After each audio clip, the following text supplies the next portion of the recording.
I, 27 male, live alone. My brother, 21, and his girlfriend, 19, still live with our parents as they can't afford a place of their own.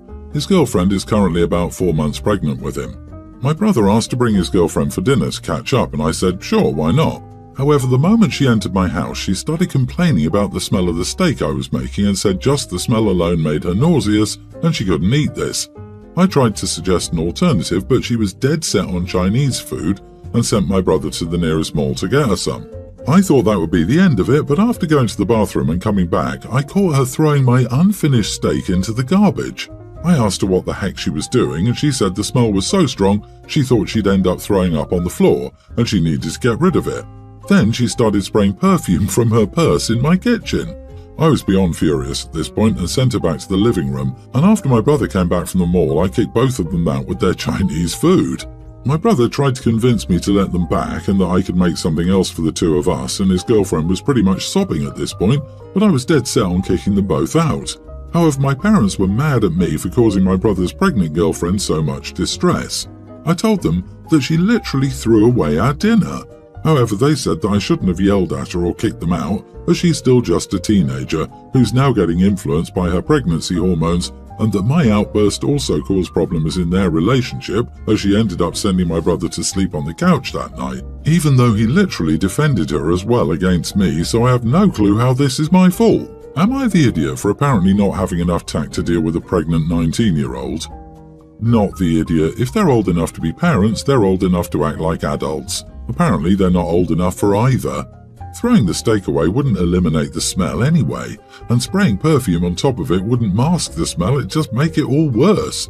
I had horrible morning sickness with both of my pregnancies, and I know how awful it can be when just the smell triggers nausea, but throwing out the food isn't the way they deal with it. Excuse me? Throwing away a whole steak in this economy? No, Mom, goodbye.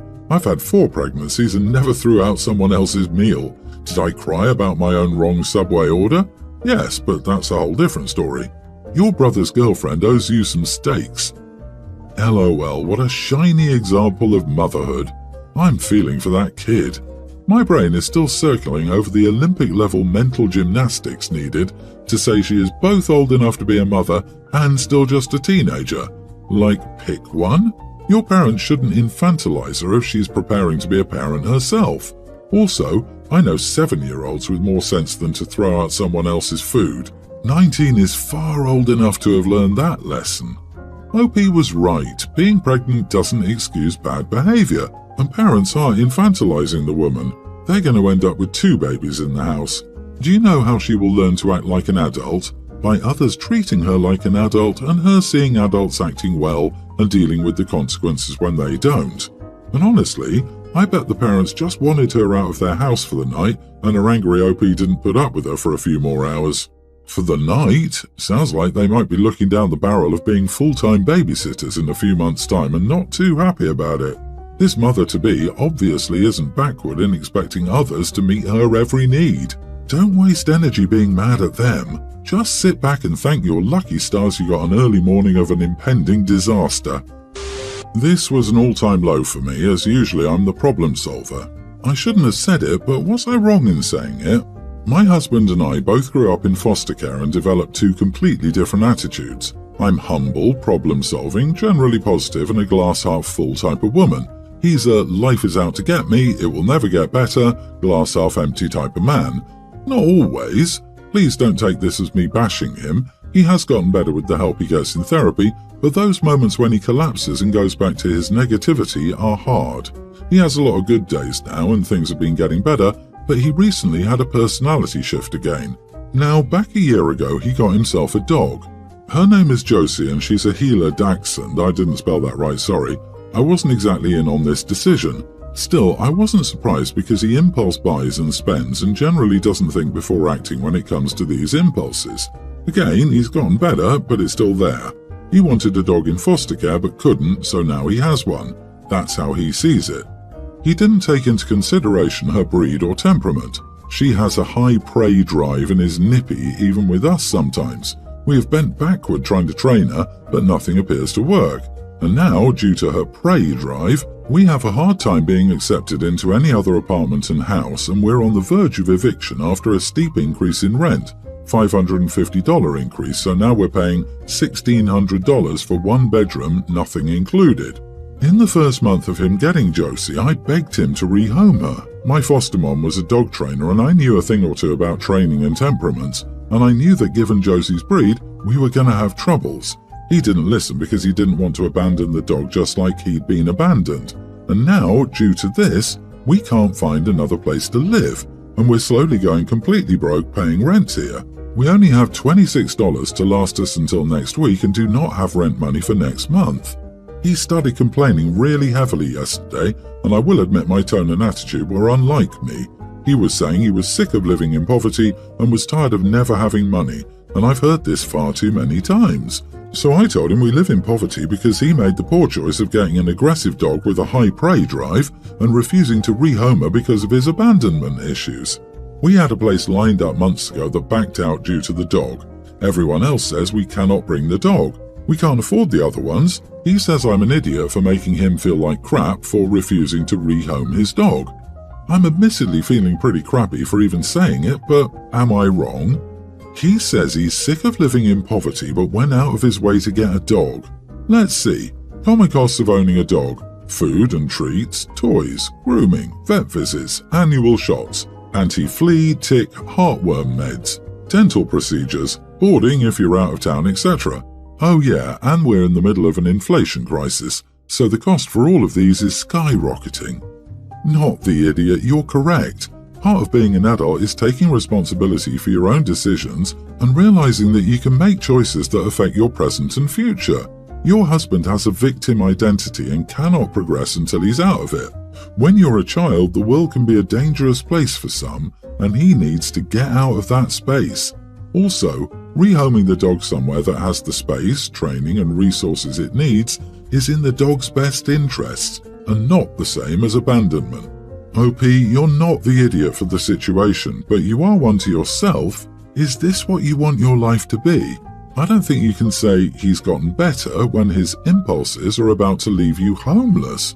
You're about to be homeless. Screw his feelings. I think it's time for you to decide if this is what you want, or if this is someone you want to spend your life with. Someone whose terrible choices is about to make you homeless and refuses to accept the blame for it. Someone whose feelings are more important than you having $26 that has to last until next week. He has serious issues, but that's where it has to end for you. His issues. Do not let him ruin your life because of his BS. Yes, exactly, and she has to be ready for the manipulation. Go ahead and leave me like everyone else has. Guilt trip BS he's going to pull out when she finally calls it quits because he keeps making poor choices and disregards things that don't bring him satisfaction. Some people can't get out of their own way. So I, 22 female, am the eldest of 6 siblings, 19, teen, young teen, and tween twins. The 19-year-old is at uni in another city some distance away. My parents unexpectedly need to go to visit relatives abroad and have asked if I can look after the kids for a week. This is generally fine except for one day I'm attending a course in another city. I'll have to leave my parents' house at around 6:40 a.m. and won't return until 7 or 8 p.m. Luckily, my boyfriend, who I live with, is off that day and is happy to help. When I told my mother this, she was incredibly appreciative and I thought nothing more about it. Well, fast forward to today, 2 days before they leave, and my mom asks if my boyfriend is okay about getting up so early to get out here. We live in the city, parents are out in the suburbs about an hour by bus. I tell her that that's okay, he'll just come through the night before.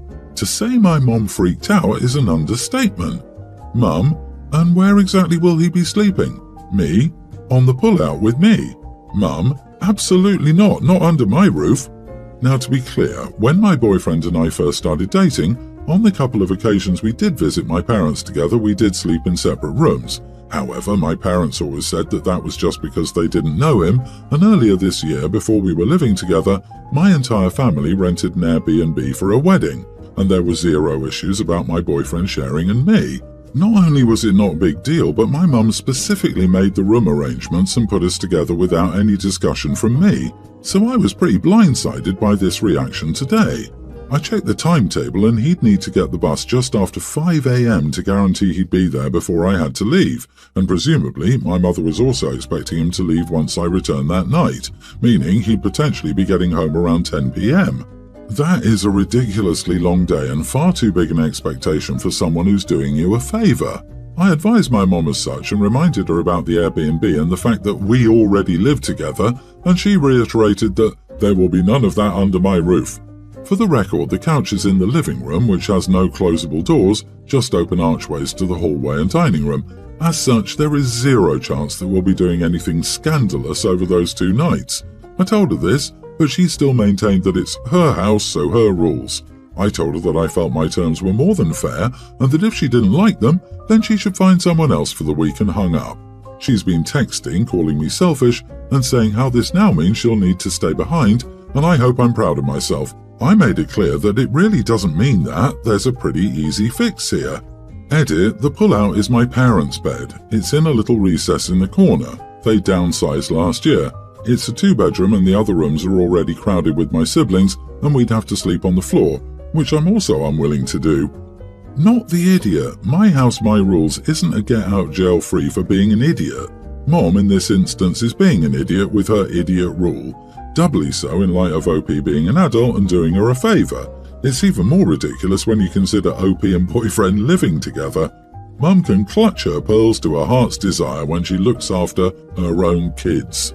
Mom is free to have rules, however this is absurd.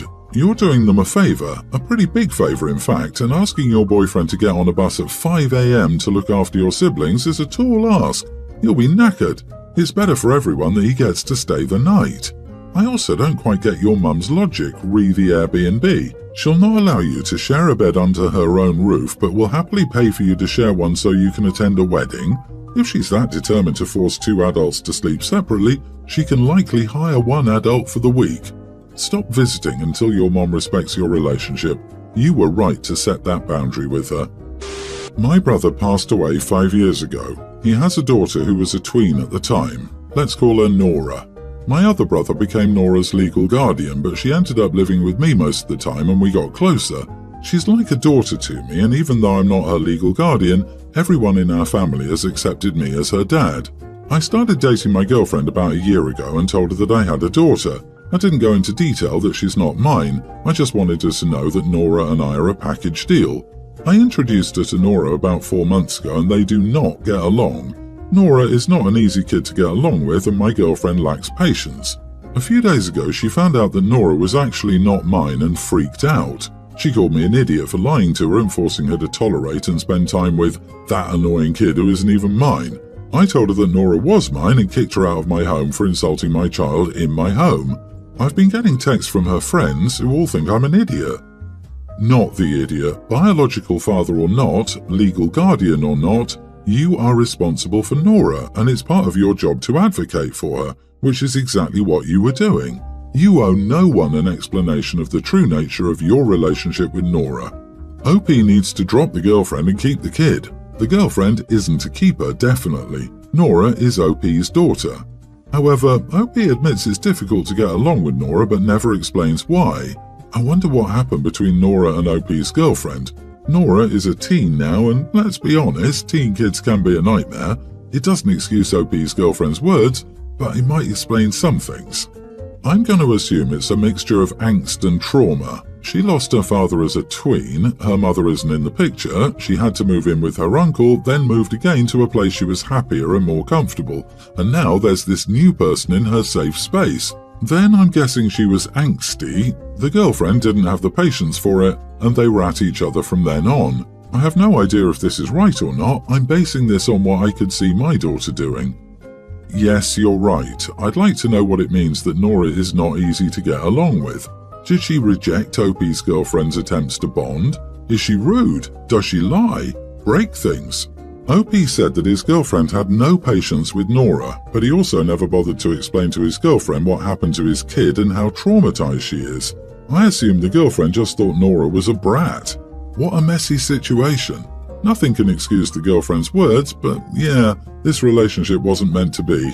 It's a beautiful thing you did taking in your niece, and fair play to you for considering her your own daughter. But you've been with your girlfriend for a year and never told her the truth. You can be upfront about the situation while still being firm that she's part of the deal and not going anywhere. It's possible your girlfriend felt blindsided and deceived and reacted out of that. You are the idiot for not being honest and upfront the first. You can tell people the truth and tell them you and Nora are a package deal. So today, I, 22 female, was at a coffee shop and I was like second in line to order when a pregnant lady and her friend came up and just stood beside me and asked if they could go next. Now, I was really hungry and tired and it was around 4 in the afternoon and I didn't eat anything since the previous night. The place was also like really hot and I had a habit of fainting under those exact circumstances, no food and extreme heat. So I told them sorry, but no, they can't order before me. Then the friend of the pregnant lady told me that if I didn't notice, the lady was pregnant, so they really just wanted to order so she could sit down. I then said, unless you're pregnant as well, why don't you just let the pregnant lady sit down and you join the back of the line and order for the both of you? The friend got visibly annoyed, so they walked to the back of the line. There were 4 or 5 people behind me, making them like the 6th person to order. It was then my turn to order, so I just did and went about my day. But now that I'm thinking about it, am I the idiot? Geez, OP, if the pregnant lady was having trouble standing in a short line, she should have sat down while a friend ordered for her. This is not an excuse to cut in line while everyone had waited their turn. OP, you're not the idiot. If they have an actual medical emergency, they probably shouldn't be ordering coffee and scones. I know everyone handles pregnancy differently, but if this lady is having such a hard time standing in line while pregnant, maybe she shouldn't be out. That's a bad take. I've been pregnant and I had to sit a lot, but that doesn't mean I should ban myself from cafes. That's an extreme reaction, don't you think? I still did my best to enjoy my time and do shopping, etc. I was just forced to do it very slowly and gently or I'd throw up. People are allowed to try and participate in society, even if it's challenging for them. I once had an obviously very pregnant lady in line in front of me. She asked me if I could hold her spot so she could sit until it was her turn. Also, freaking lucky lady. She's not cutting, she didn't ask to cut, and she still waited the same amount of time.